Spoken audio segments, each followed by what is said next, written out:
Саламатсыздар ма балалар? Жақсы, отыра қойыңыздар. Балалар, бүгінгі күндеріңіз қалай?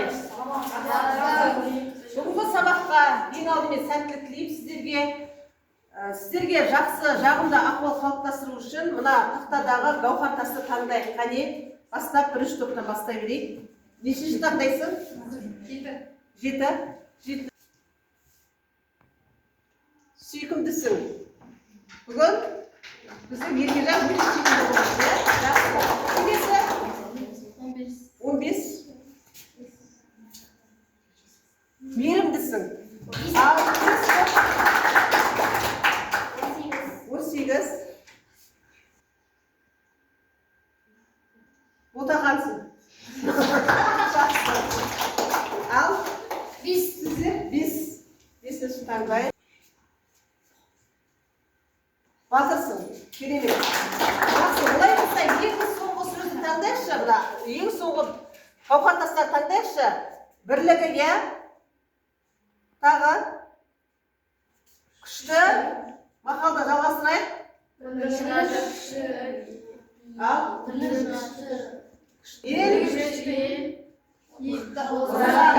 Сондықтан бірлігі күшті елі озады деп неліктен айтқан балалар? Бәріміз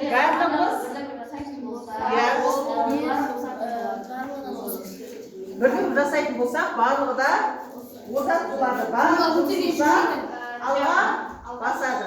Тағы қандай мақал-мәтелдер білеміз? Ой, жарайсың, керемет Нұрдәулет. Тағы да? Отандастық, жақсы. Барлығымыз топта ауызбіршілікпен бірге жұмыс жасауға жұмылайық. Барлықтарыңызға сәттілік тілеймін. Сабағымызды бастамас бұрын топқа бөлініп алайық, иә? Ал қане, мына жерден біз назар аударайық экранға, топты қарайық. Екінші топта Қамбар Еркебұлан, үшінші топта Асанбек Асанхан, Бекжұхан.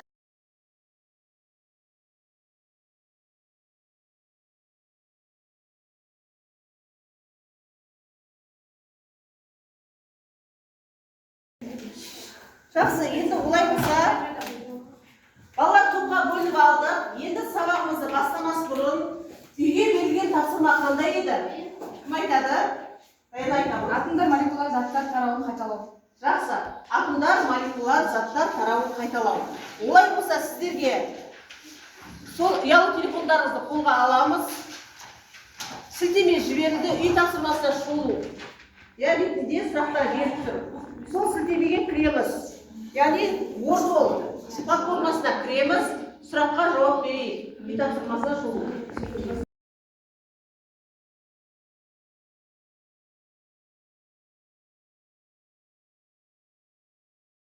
Өткен тарауда жалпы заттар, олар қоспалар, олардың құрамы, физикалық химиялық қасиеттер, жай және күрделі заттар, атомдар, молекулалар туралы көптеген мәлімет алдық. Енді бүгін біз жаңа тарауды бастаймыз. Жаңа тарауды бастамас үшін назарларыңызды мына экранға бұрыңыздар. Ең бірінші біз бүгінгі сабақта біз 5 қақпадан өтеміз. Е1 қақпасына кірейік. Е1 қақпасында біз қандай жұмыстар жасаймыз? Бірінші Е1 қақпасында біздерге қандай тапсырмалар беріледі екен? Яғни, мен сіздерге жасырын құпия тапсырмаларды беремін. Осы тапсырмаларды орындау арқылы сіздер бүгінгі сабақтың тақырыбын ашамыз.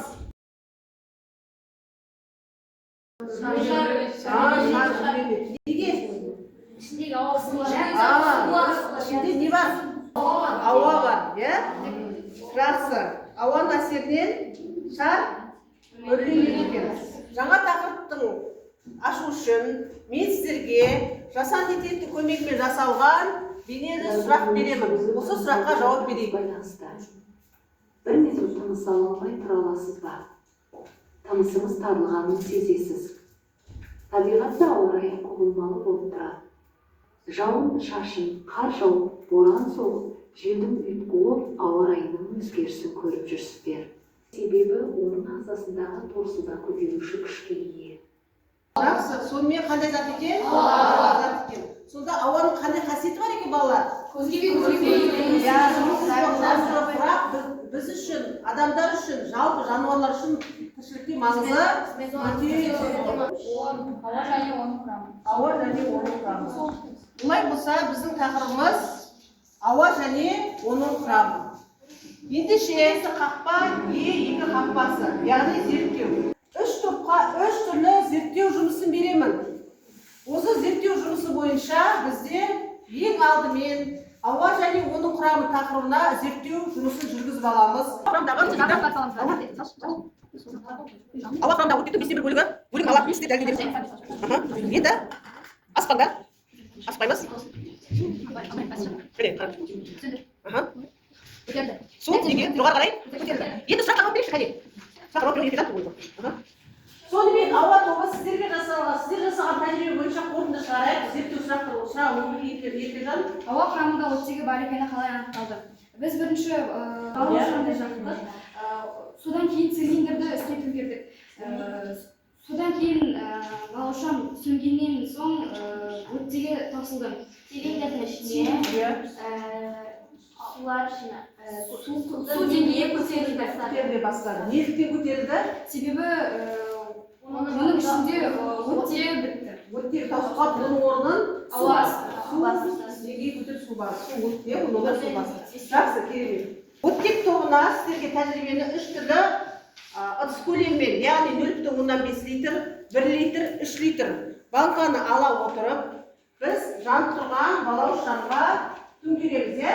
Сол кезде олардың сіздер сөну уақытын есептеуіңіз керек, иә, су деңгейін көтеру уақытын есептеуіңіз керек.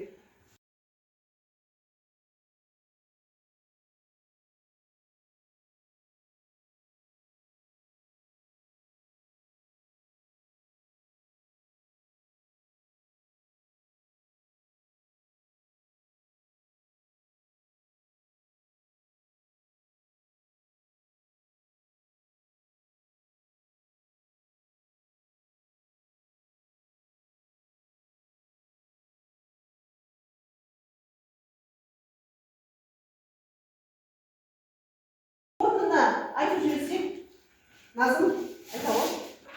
Бізде шамның сөну уақытында 0,5 литр банкінікі сөну уақыты 15 секунд болса, ал судың деңгейін көтерілуі 1,5 сантиметр болды.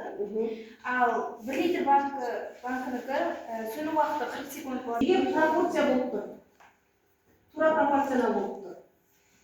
Себебі көлемі ұлғайған сайын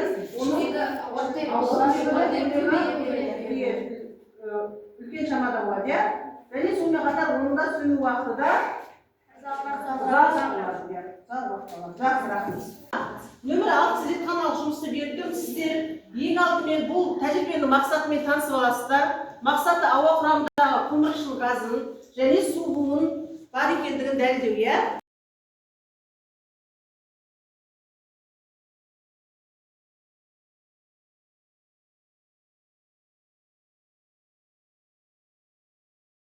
Енді осы зертханалық жұмыс бойынша қорытынды шығарайық. Кім айтады, кәне тестер бойынша? Бірінші жұмыс бойынша не байқады? Стаканның қабырғаларын буланған және стаканның қабырғаларында су тамшылары пайда болған байқадық. Бұл тәжірибеден біз қорытынды айтсақ, ауаның құрамында су буының бар екенін байқауға болады. Жақсы, керемет, Раяна. Келесі тәжірибеде біз немен шайдық? Суымен, иә? Ал кім айтады екен, қандай қорытынды шығардық? Стаканның қабырғаларында әк суымен шайғаннан соң ақ тақтар пайда болған көруге болады.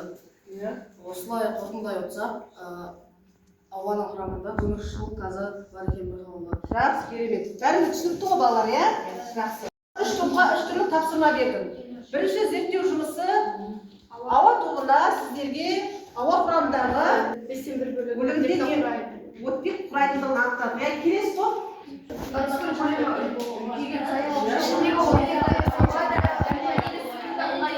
деңгейі әртүрлі болады, сөну уақыты әртүрлі болады. Ал атмосфераны не айтасыздар?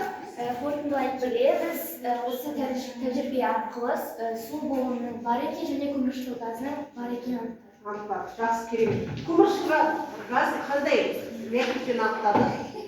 Аксионның формуласы қандай? Жақсы, керемет. Тағамды сақтау үшін, ішіндегі ауасын шығарып жібереді де, кәдімгі вакуумды пакеттер. Тағамды ұзақ уақыт сақтау үшін. Және сонымен қатар медицинада пайдаланады. Сонымен қатар шаң соғышта пайдаланады. Енді біз Е3 қақпасына өтеміз. Яғни осы жасаған зертханалық жұмысымызды теориялық түрде сіздерге түсіндіріп өтемін. Яғни бүгінгі жаңа тақырыпты түсіндіремін, ауа және оның құрамы. Ауаның құрамын ең алғаш 1774 жылы француз ғалымы Антуан Лоран Лавуазье зерттеген болатын. Ауаның құрамының 5-тен 1 бөлігін оттегі тұратын және 5-тен 4 бөлігі азоттан тұратын зерттеді. Ол қарапайым тәжірибе жасады. Бұл тәжірибені сіздер балауыз шамның жануы көмегімен анықтадыңыздар. Көлемдік үлес бойынша 4,94% құраса, масса үлес бойынша 1,30% құрайды. Ең аз көлемде көміртек 4 оксиді көміршіл газы. Енді кезекте Е4 қақпасы, яғни бүгінгі өтілген тақырып бойынша басқа да мәліметтерді анықтайтын боламыз. Тағы да қандай мәліметтер бар екен? Бүгінгі тақырып бойынша мәліметтер толықтыру кезегінде мен сіздерге екі түрлі тәжірибе көрсетемін. Бірінші тәжірибені көрнекі ретінде жасап алдарыңызға көрсетемін, ал екінші тәжірибені сіздер видео арқылы көресіздер. Және осы тәжірибелерді қорытынды шығару мақсатында жұптық тапсырма орындаймыз. Түсінікті ме? Олай болса, барлықтарыңыз назарды маған аударыңыздар.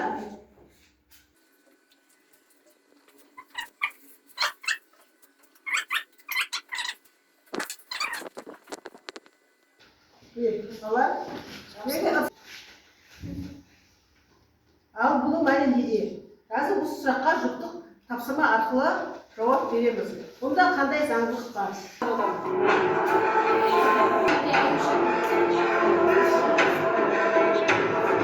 Жұптық тапсырманы орындап болғаннан кейін маған бересіздер.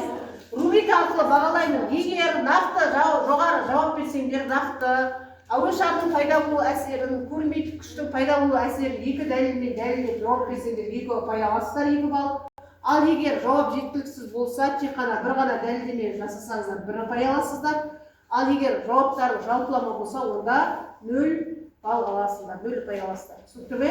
Тапсырманы кәне орындайды. Бірінші тәжірибе көрінбейтін күш деп аталады, екінші тәжірибе әуе шары деп аталады.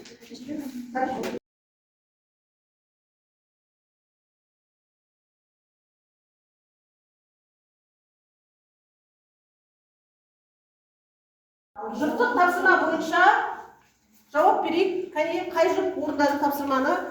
Айда, Нұрдәулет. Жұптық жұмыстың бірінші сұрағында іштегі атмосфералық қысым мен сырттағы атмосфералық қысымның арасы тең болмады. Яғни айтатын болсақ, іштегі атмосфералық қысымнан сырттағы атмосфералық қысым көбірек болды. Сол себепті сыртта тұрған су банкінің ішіне қарай ығыстырылып, екеуінің арасында тығыздық пайда болды. Соның арқасында банкі мен тәлімге бір-біріне жабысып қалды. Ал Жүздің пайда болуына қандай физикалық параметрлерге негізделген? Қысым мен тығыздыққа негізделген. Негізінен қысымға негізделген, қысымның айырмасына негізделген. Балалар, келесі қақпа Е5 қақпасы, яғни бүгінгі алған білімдеріңізді бекітеміз. Телефондарыңызға тапсырма жіберді. Тапсырманы сіздер Google платформасы арқылы орындаймыз.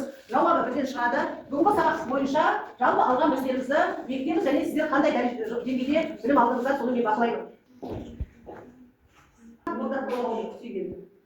Ауада оттектің мөлшері қанша екен? 5 қалады. Азоттың ауа құрамындағы көміршіл газын қалай анықтады? Ауа құрамындағы су буын қалай анықтады? Булану арқылы анықтады. Ауа құрамын зерттеген ғалым кім?